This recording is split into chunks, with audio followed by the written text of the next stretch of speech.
Okay? I am Lady Rain. This is the Reader's Nook. We are on... Yes, do one of the other pans. There are no other pans. Yes, there are. You just refuse to wash them, which is what I asked you to do earlier.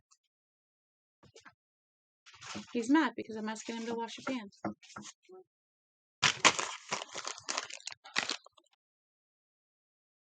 Anyway, yeah, we are on chapter 10 of part 2. We are on part 13.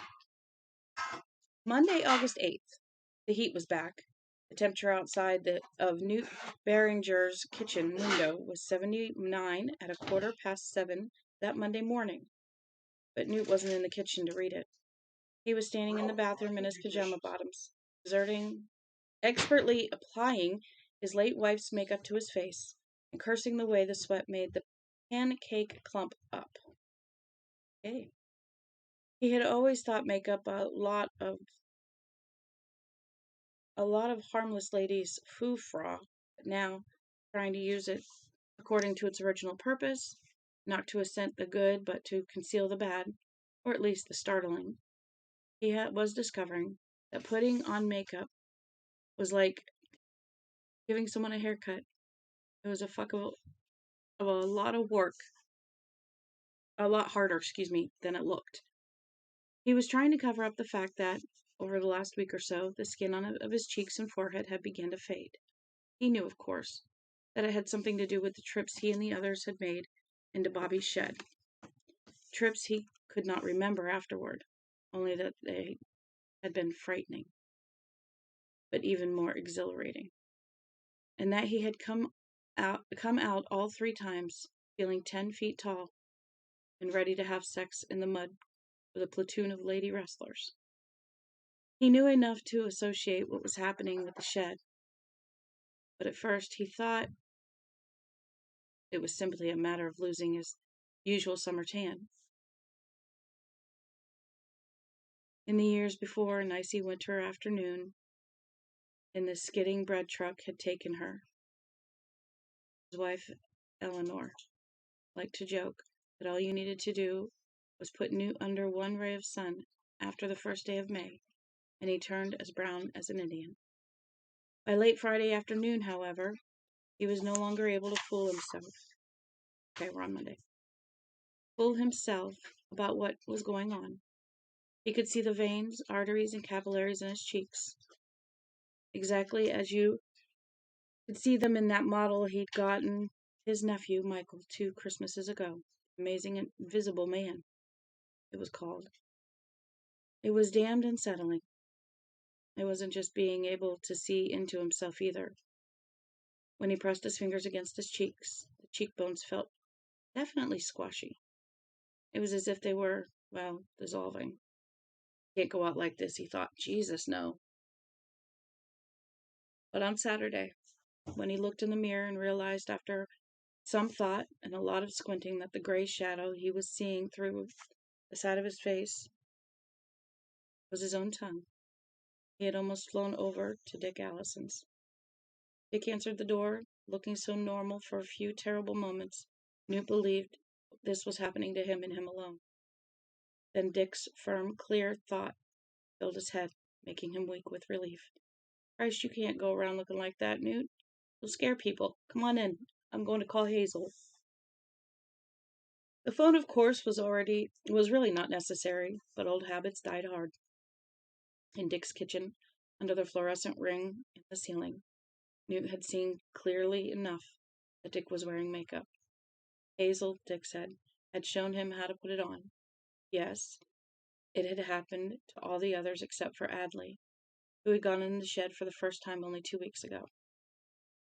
Where does it all end, Dick? Newt had asked uneasily.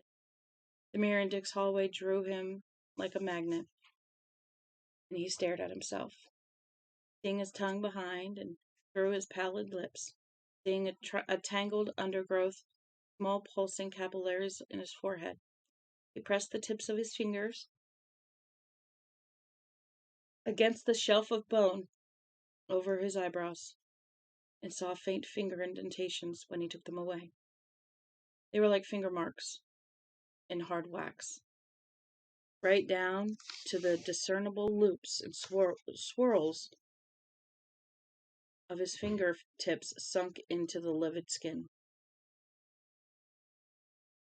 Looking at that had made him feel sick. I don't know, Dick had answered. He was talking on the phone with Hazel at the same time. Why do I gotta yawn? It's driving me nuts. But it really didn't matter. It's gonna happen to everyone eventually. Like everyone else. You know what I mean. Like everything else. He knew all right. The first changes Newt thought, looking into the mirror on that hot Monday morning, had in many ways been even worse, more shocking, because they had been so, well, intimate. But he had gone a ways toward getting used to it, which only went to show, he supposed, that a person could get used to anything, given word. I'm sorry to interrupt, but what are we having for dinner? I need you to wash the pan. Uh-huh. I need that gray pot washed. The silver one, whatever. He supposed. Where am I at? Blah, blah, blah, blah, blah. It happens it's going to happen to everyone eventually, like everything else. You know what I mean. A pan or a pot? Pot. He knew all right, the first changes Newt thought, looking into the mirror on that hot Sunday morning, had in many ways been even worse, more shocking, because they had been so, well, intimate. But he had gone a ways toward getting used to it, which only went to show, he supposed, that a person could get used to anything, given world enough and time. Now he stood by the mirror, dimly hearing the DJ on the radio informing his listening audience that an influx of hot southern air coming into the area meant they could look forward to at least 3 days and maybe a week of muggy weather, and temps in the upper 80s and low 90s. Newt cursed the coming humid weather. It would make his hemorrhoid itch and burn. It always did.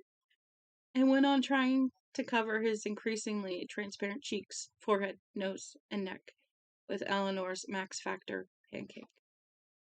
He finished cursing the weather and went fluently on to the makeup with never a break in his monologue, having no idea that makeup grew old and cakey after a long period of time, and this particular lot had been in the back of the bathroom drawer since long before Eleanor's death in February of '84.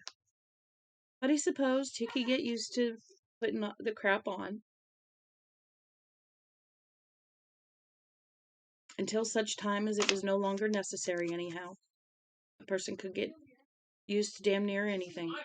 Tentacle, white as its tip, then shading to rose, and finally to a dark blood red as it thickened toward its unseen base. Fell out through the fly of his pajama bottoms. Tentacle? Almost as if to prove his thesis, Newt Behringer only tucked it absently back in and went on trying to get his dead wife's makeup to spread evenly on his disappearing face.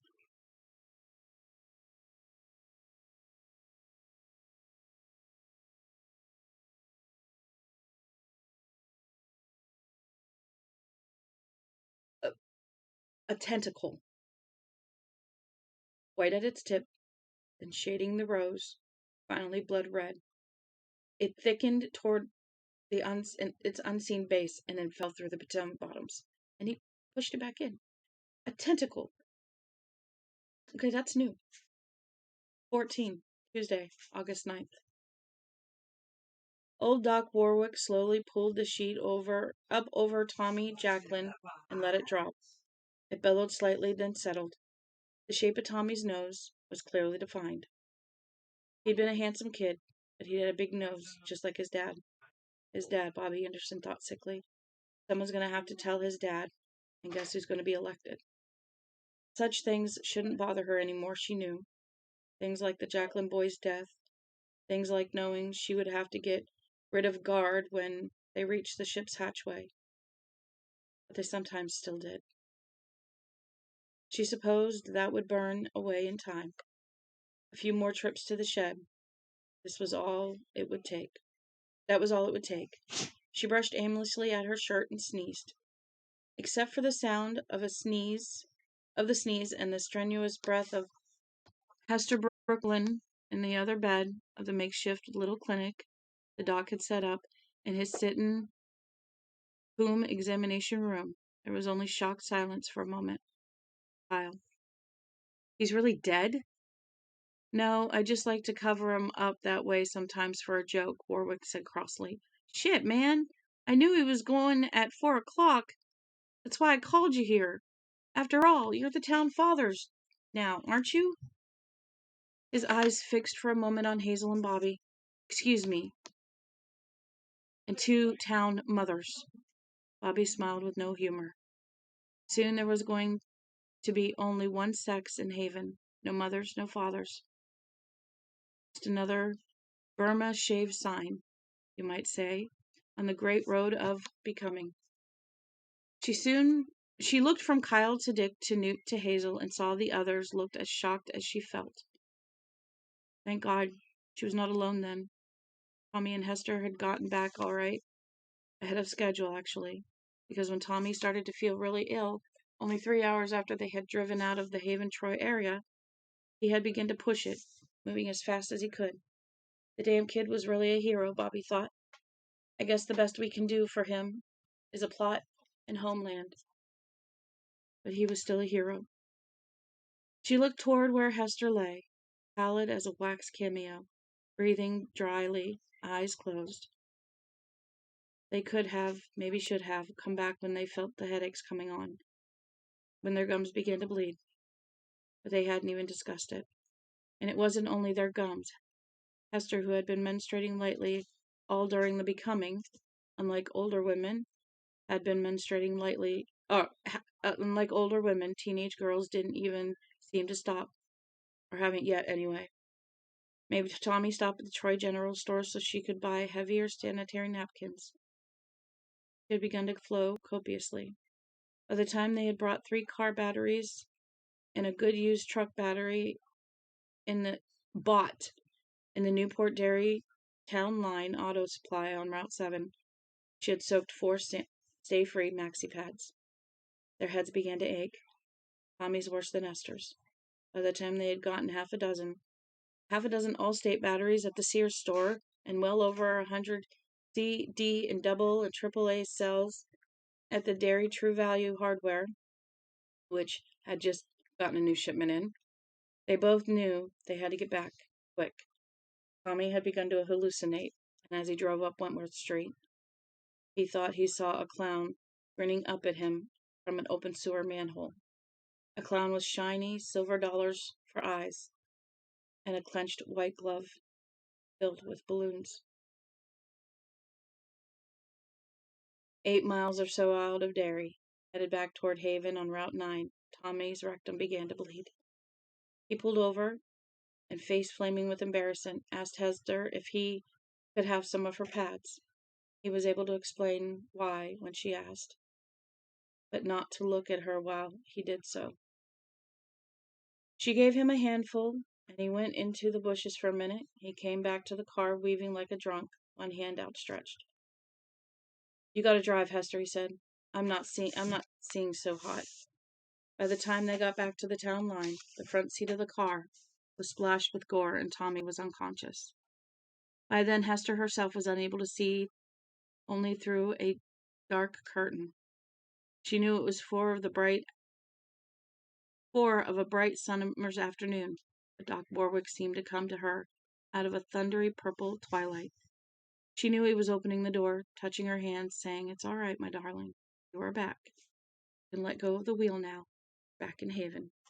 She was able to give a more or less coherent account of their afternoon as she lay in the protective circle of Hazel McCready's arms. But she had joined Tommy in unconsciousness long before they got to the docks. Even though Doc was doing an unheard of 65, his white hair flying in the wind. Hadley McCready whispered, What about the girl? Well, her blood pressure's dropping, Warwick said. The bleeding stopped. She's young and tough. Good country stock. I knew her parents and grandparents. And her grandparents. She'll pull through. He looked around at them grimly, his watery old blue eyes not deceived by their makeup, which in this light made them look like half a dozen ghastly, sun-tanned clowns. But I don't think she'll ever regain her sight. There was a numb silence. Bobbi broke it. That's not so. Dr. Warwick turned to look at her. She'll see again, Bobbi said. When the becoming is finished, she'll see. We'll all see with one eye then. Warwick met her gaze for a moment, and then his own eyes dropped. He said, I guess. But it's a damn shame anyway. Bobbi agreed with that without heat. Bad for her, worse for Tommy. No bed of roses for their folks. To go see 'em. Could use company. She looked at them, but their eyes dropped away from hers, a pair at a time, and their thoughts dulled into a smooth hum. All right, Bobbi said. I'll manage, I guess. Adlai McKean spoke up humbly. I guess I'll come with you if you want. If you want, Bobbi, keep you company. Bobbi gave him a tired yet somehow brilliant smile and squeezed his shoulder. Thank you, Ad. The second time. Thank you. The two of them went out. The others watched them. And when they heard Bobbi's truck start, they turned toward where Hester Brooklyn lay unconscious, looked up at a sophisticated life support machine whose component parts had come from two radios, a turntable record changer, the auto-tuning device from Doc's new Sony TV, and of course, lots of batteries. 15. Wednesday, August 10th. In spite of his tiredness, his confusion, his inability to stop playing Hamlet, and worst of all, the persistent feeling that things in Haven were going wronger all the time, Jim Gardner had managed the booze pretty well since the day Bobbi had come back, and they had lain together on the fragrant pine needles. Part of the reason I keep forgetting to put that up.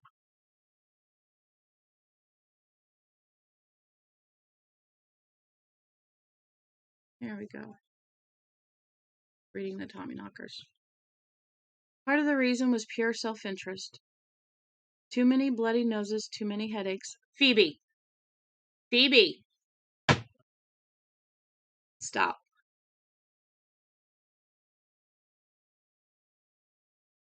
Too many headaches. Some of this was undoubtedly the influence of the ship, he thought. He hadn't forgotten that he'd had one after Bobbi had repeatedly urged him to touch her fine, and he had seized the leading edge of the ship and felt that rapid, numbing vibration. But he was wise enough to know that his steady drinking was doing its part as well. There had been no blackouts per se, but there had been days when his nose had bled 3 or 4 times. He had always tended toward hypertension, and he had been told more than once that steady drinking could worsen what was a borderline condition. So he was doing fairly well until he heard Bobbi sneezing. That sound, so terribly familiar, called up a set of memories, and a sudden terrible idea exploded in his mind like a bomb. He went into the kitchen, opened the hamper, and looked at a dress. The one she'd been wearing yesterday evening. Bobbi did not see this inspection. She was asleep. She had sneezed in her sleep. Bobbi had gone out. Stop! I'm going to separate you two.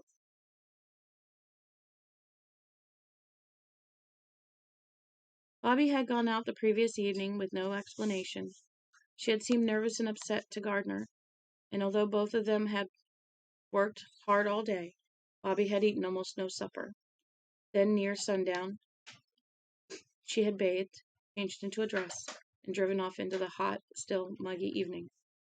Gardner had heard her come back around midnight, had seen the brilliant flare of light as Bobbi went into the shed.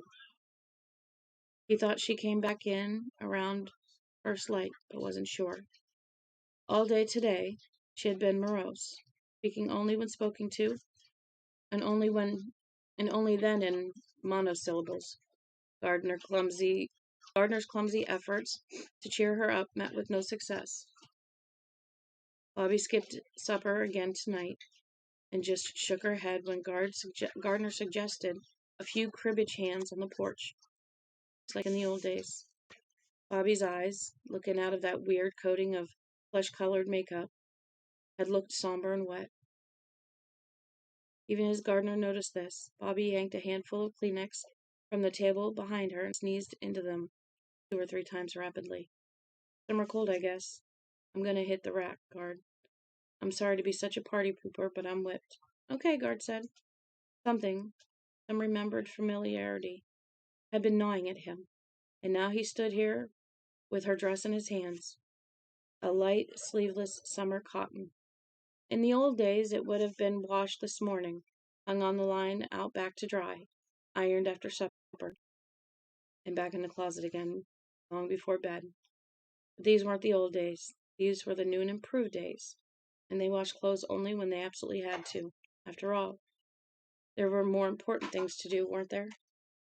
As if to confirm his idea, Bobby sneezed twice in her sleep. "No," Guard whispered. "Please." He dropped the dress back into the hamper, no longer wanting to touch it. He slammed the lid, and then stood stiffly, waiting to see if the sound would wake Bobby. She took the truck, went to do something she didn't want to do, something that upset her, something formal enough to need a dress. She came back late and went into the shed. Didn't come into the house to change. Went in like she needed to go in right away. Why? But the answer, coupled with the sneezes and what he had found on her dress, seemed inevitable. Comfort. And when Bobby, who lived alone, needed comfort, who had always been there to give it? Guard? Don't make me laugh, folks. Guard only showed up to take comfort, not give it. He wanted to be drunk. He wanted that more than at any time since this crazy business had begun. Forget it.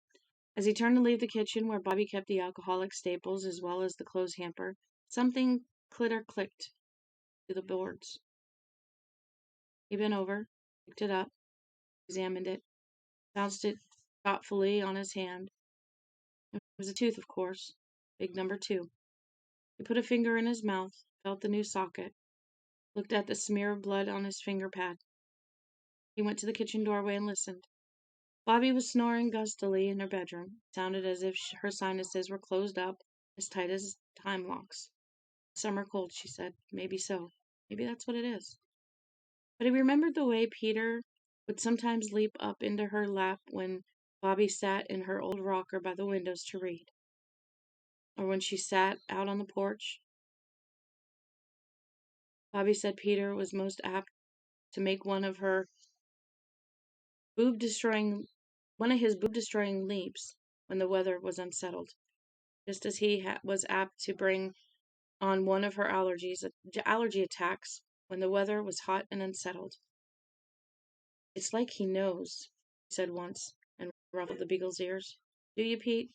Do you know? Do you like to make me sneeze? Misery loves company, is that it?"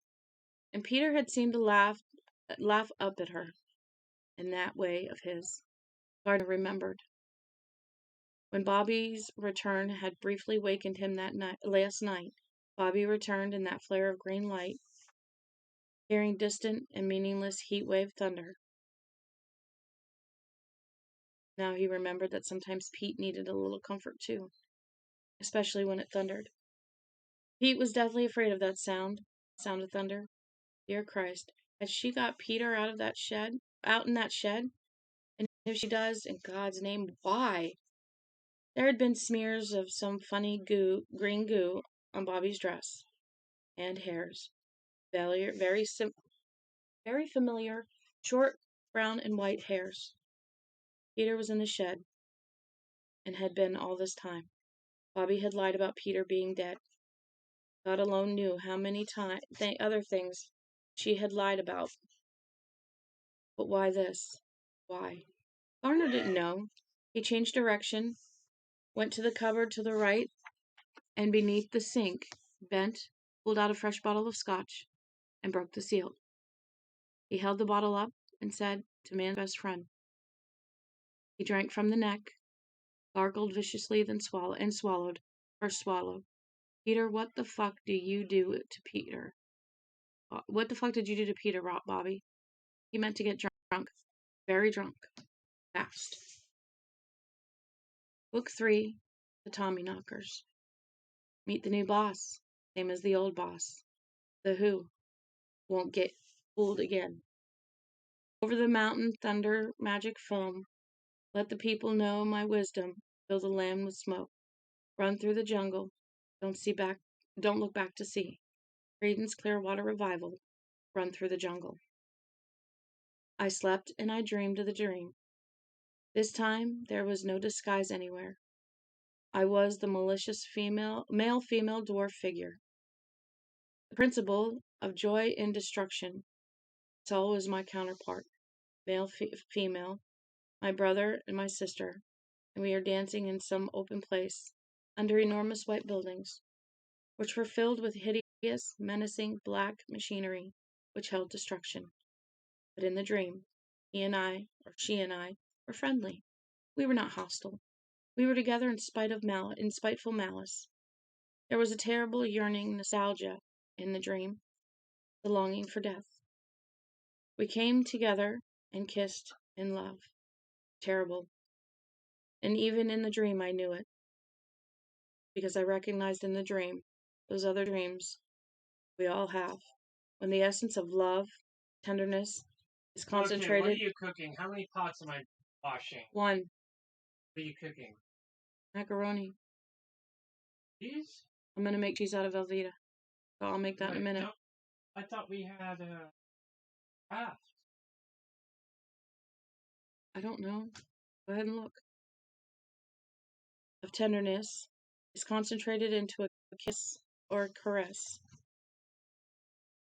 But now it was the caress of 2 half-human creatures celebrating destruction. I just washed these like yesterday. I used them for dinner last night. Spaghetti. Yeah, you had spaghetti too. I legitimately don't remember. Yep. But now it was the caress of 2 half-human creatures celebrating destruction. You Doris still have Lessing. that space heater down here? Yes. Doris Lessing. Turn it on? Cold in here. I'm about to take off my shirt so I can. Doris Lessing, The Golden Notebook. Trying to get through that section. Watching your Twitch streamers. I was trying to get through just reading a name. Sissy, that's the name of the chapter. Just like you're seeing sissy titties.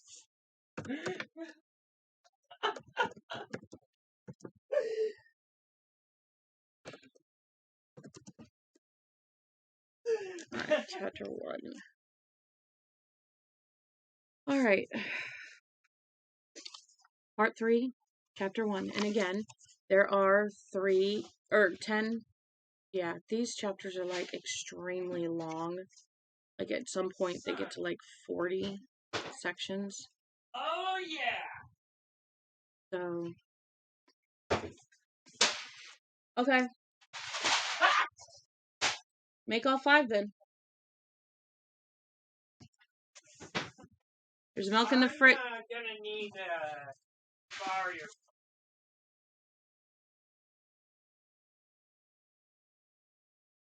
Yeah, the directions are right there. Fill the pan up to the line where the bottom bolts are. 1/4, 10, I'm not worried about that. What I'm worried about is first the water. Just fill the water up in the pan until it gets to the bottom of the bolt for the handles. Put the lid on it and let the water boil. I don't even measure the milk. I don't put in as much milk because I like it nice and cheesy. Not watered down cheesy. Can I just use this? I don't care. You guys still got to do the dishes though. Maybe now I can start.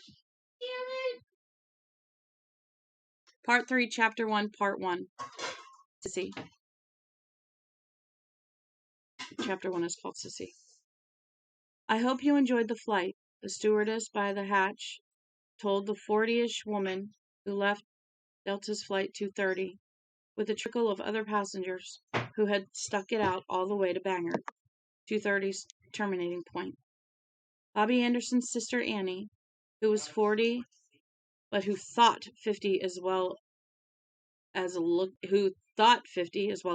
it, Bobbi would say, during those infrequent times she was in her cups, that Sister Annie had thought like a woman of 50 since she was 13 or so, halted and fixed the stew with a gaze that might have stopped a clock. Well, I'll tell you, babe, she said. I'm hot. My pits stink because the plane was late leaving garbage, and even later leaving Logan. The air was bumpy, and I hate to fly. The trainee they sent back to livestock class spilled someone's screwdriver all over me, and I've got orange juice drying to a fine crack glaze over my arm. My panties are sticking to the crack of my ass, and this little town looks like a pimple on the cock of New England. Other questions? No, the stew managed. Her eyes had gone glassy, and she felt as if she had suddenly gone about 3 thick rounds of Boom Boom Mancini on a day with Boom Boom Mancini on a day when Mancini was pissed at the world. This was an effect Annie Anderson often had on people. Good for you, dear. Annie marched past the attendant and up the jetway, swinging a large, screamingly purple tote bag in one hand. The attendant never even had time to wish her a pleasant stay in the Bangor area. She decided it would have been a wasted effort anyway. The lady looked as if she had never had a pleasant stay anywhere.